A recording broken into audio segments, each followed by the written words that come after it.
Herkese merhabalar. Yeşimden Lezzetler kanalıma ve mutfağıma hoş geldiniz. Bugün sizlerle birlikte tam da mevsimiyken şeftalili çok güzel bir kek yapıyoruz. Tarifim için 4 adet şeftali kullanacağım. Sert olmasına özen gösterelim. 2 tane yumurtam var keki için.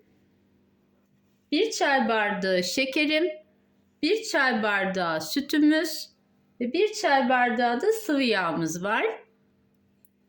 Ben aroma vermesi için biraz da limon suyu koyacağım kekimin içerisine.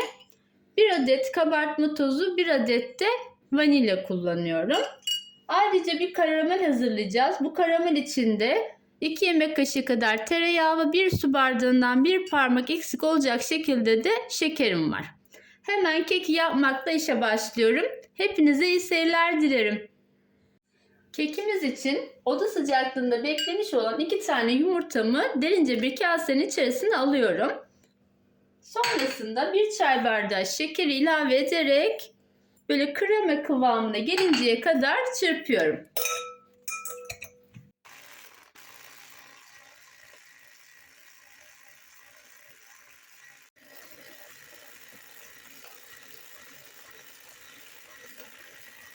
Evet, yumurtayı ve şekeri krema kıvamına gelinceye kadar mikser yardımıyla çırptım.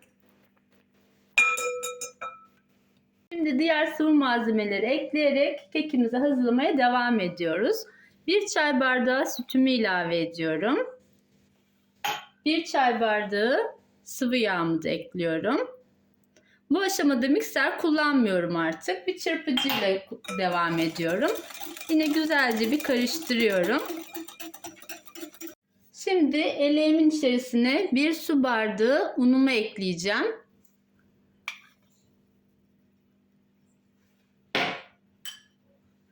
Bir paket kabartma tozumu da üzerine döküyorum.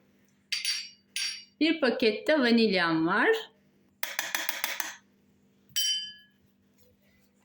Kek karışımının içerisine eleyerek unumu ilave ediyorum.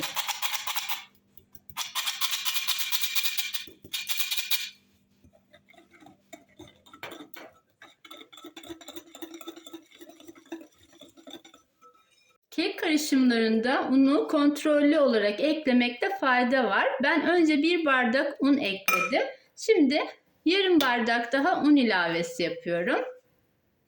Çok koyu bir kek olmayacak. Akışkan kıvamda bir kekimiz olmalı.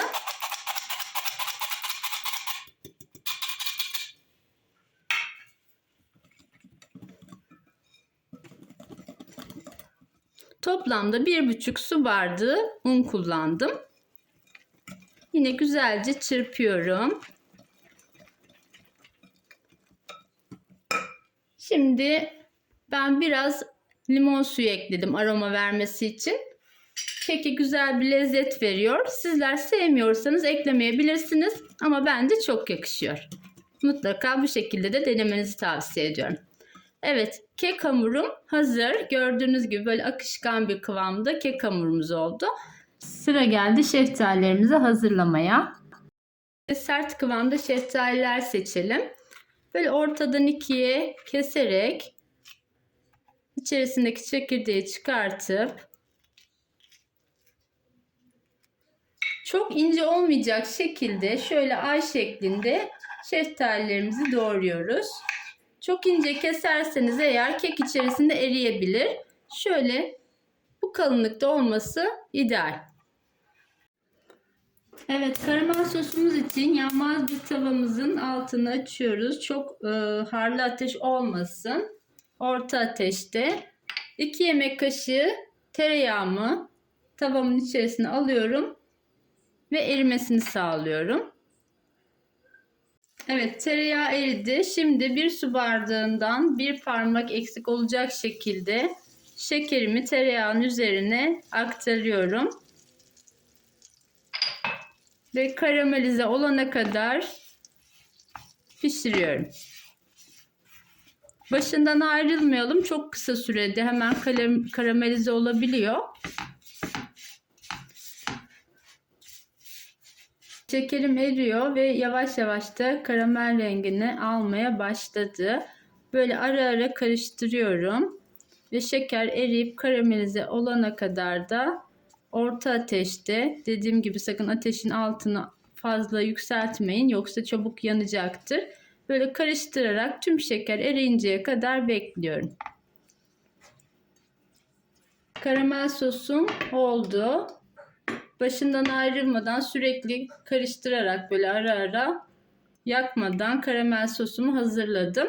Şimdi keki pişireceğim borcamın içerisine bu karamel sosu çok bekletip soğutmadan döküyorum. Şeftalili kekimi ben borcam içerisinde hazırlıyorum. Büyük borcam kullandım. Hafif böyle altını ıslatıp bir yağlı kağıt yerleştiriyorum içine. Bu sayede daha güzel çıkacak kek içerisinden. Ve hazırladığım karamel sosumu böyle içerisine döküyorum. Spatula yardımıyla da şöyle tüm karameli alalım.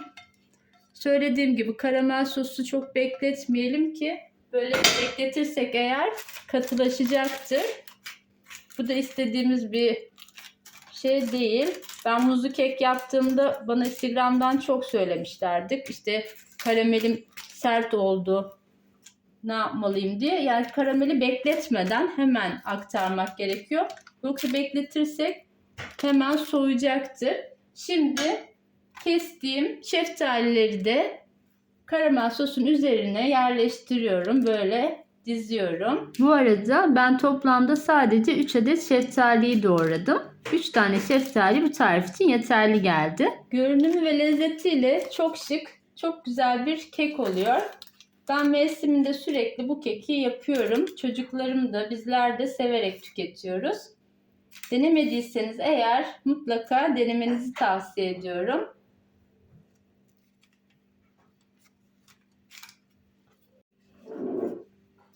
Evet, şeftalilerimi borcamımın içerisine yerleştirdim.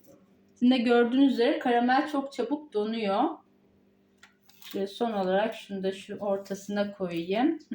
Şimdi hazırlamış olduğum kek karışımını üzerine döküyorum. Hazırladığım kek karışımını karamelli şeftalilerin üzerine aktarıyorum. Bu arada fırınımı da açtım. 200 derecede ısınmaya bıraktım fırını. İçerisindeki hava kabarcıklarının çıkması için de şöyle birkaç kez vuruyorum. Ve kekimi fırına gönderiyorum. Önceden ısıtılmış alt üst ayar 200 derece fırında yaklaşık 30 dakika kadar pişiriyoruz. Evet, kekim kızardı. Şimdi bildiğiniz gibi borcamlarda alt tarafı kızarmadığı için böyle ben biraz da yaklaşık 10 dakika kadar da altta tutuyorum. 20 dakikada bu hale geldi ve 10 dakika kadar da böyle altta tuttuğumu yeterlidir. Evet, kekimizi son olarak şöyle kürdan testi yaparak içinin pişip pişmediğini kontrol ediyoruz. Kürdanımız kuru çıktı. Toplamda 30 dakikada benim kekim pişti. Şimdi fırından çıkartabiliriz. Pişen kekimi dinlendirdim. Şimdi düz bir servis tabağına kekimizi alt üst edebiliriz.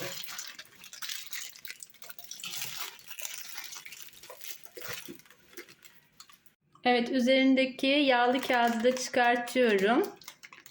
Ve kekimiz çok güzel bir şekilde pişmiş. Videomu buraya kadar izleyip beğendiyseniz eğer beğeni yapmayı ve kanalıma hala abone değilseniz de abone olmayı unutmayın lütfen. Yeni tariflerimden önceden haberdar olmak isterseniz bildirim zilini aktif hale getirebilirsiniz. Evet, kekim servise hazır.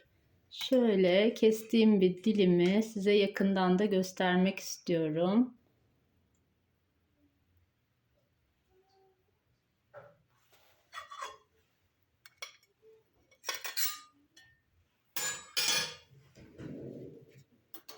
Altında yumuşacık bir keki ve üzerinde karamelli şeftalileriyle nefis bir kek oluyor. Mutlaka denemenizi tavsiye ediyorum. Deneyecek olan herkese şimdiden afiyet olsun. Yeni bir tarifte yeniden görüşmek üzere. Hoşça kalın, sağlıcakla kalın.